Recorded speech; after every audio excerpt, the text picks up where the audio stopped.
Morning বাচ্চারা, ঘুম থেকে ওঠার সময় হয়ে গেছে। মনে আছে আগামী মাসে তোমাদের আন্তঃস্কুল ক্রীড়া প্রতিযোগিতা, তাই উঠে পড়ো এবং দৌড় অভ্যেস করতে যাও। গুড মর্নিং মা। অমিত, তুমি দিনের পর দিন অলস হয়ে যাচ্ছ, উঠে পড়ো। আমি প্রচন্ড ক্লান্ত, ঘুম পাচ্ছে, আর মাত্র 5 মিনিট দাও প্লিজ। তোমার কি গত রাতে পর্যাপ্ত ঘুম হয়নি? ও মোবাইলে গেম খেলছিল আর নিশ্চয়ই সময়ের কোনো খেয়াল ছিল না। অমিত, তোমার আরো বেশি দায়িত্বশীল হওয়া উচিত এবং মোবাইল ব্যবহার কমানো উচিত। এখন তাড়াতাড়ি উঠে পড়ো।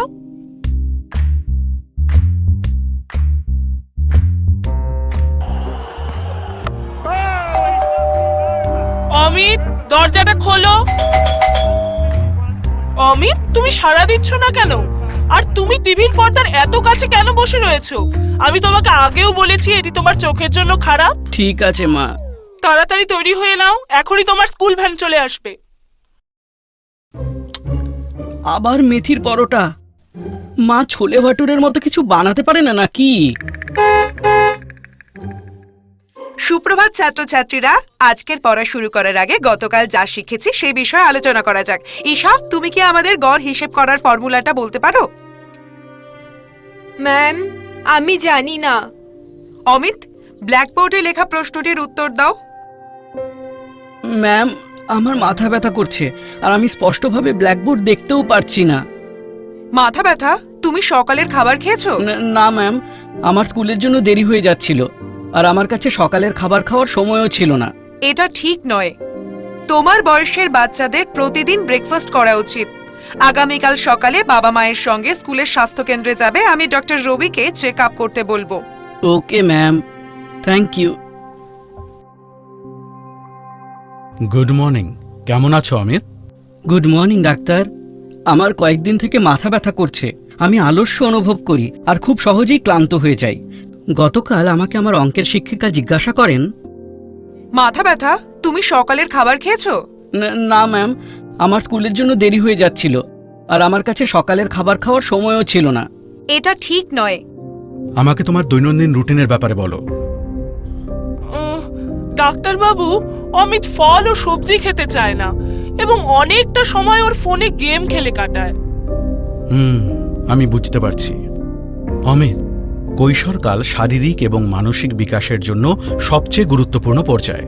এই সময় সুষম আহার গ্রহণ করা গুরুত্বপূর্ণ। তোমার বাড়িতে তৈরি খাবার খাওয়া উচিত এবং জাঙ্ক ফুড এড়াতে হবে। ফল এবং শাকসবজি সুষম খাদ্যের একটি গুরুত্বপূর্ণ অংশ এবং এতে ভিটামিন এবং মিনারেল প্রচুর পরিমাণে থাকে। আমি ওর লাইফস্টাইল নিয়ে খুব উদ্বিগ্ন। ওর আন্তঃস্কুল ক্রীড়া প্রতিযোগিতা আর মাত্র কয়েক সপ্তাহ পরেই। তোমার প্রতিদিন ব্যায়াম করা উচিত এবং এর মাধ্যমে তুমি সতেজ ও উৎসাহী অনুভব করবে। তোমার স্ক্রিন দেখার সময়ও কম করতে হবে, কারণ এর ফলে চোখে চাপ পড়ে ও মাথায় ব্যথা হয়। সবশেষে মস্তিষ্কের সঠিকভাবে কাজ করার জন্য উপযুক্ত পরিমাণ ঘুমের প্রয়োজন, আর আমাদের 8 ঘন্টার অবিঘ্নিত ঘুমের প্রয়োজন রয়েছে। ধন্যবাদ ডাক্তারবাবু।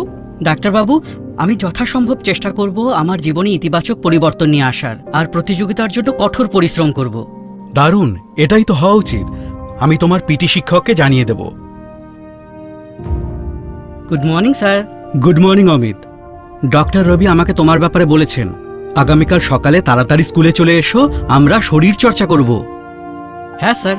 প্রতিযোগিতা মাত্র 2 সপ্তাহ পরেই, তোমাকে কঠোর পরিশ্রম করতে হবে। স্যার, আমি অবশ্যই খুব ভালো প্রদর্শন করব।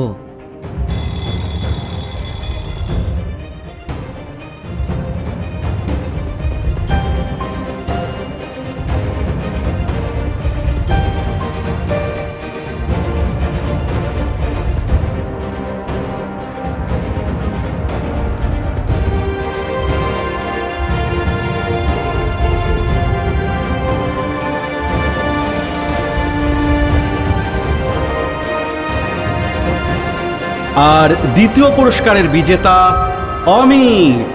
নিজের পরিবার এবং শিক্ষকদের সহযোগিতায় এবং নিজের প্রচেষ্টায় অমিতের জীবনে পরিবর্তন এসেছে এবং সে সুস্থ ও নীরোগ জীবনযাপন করছে।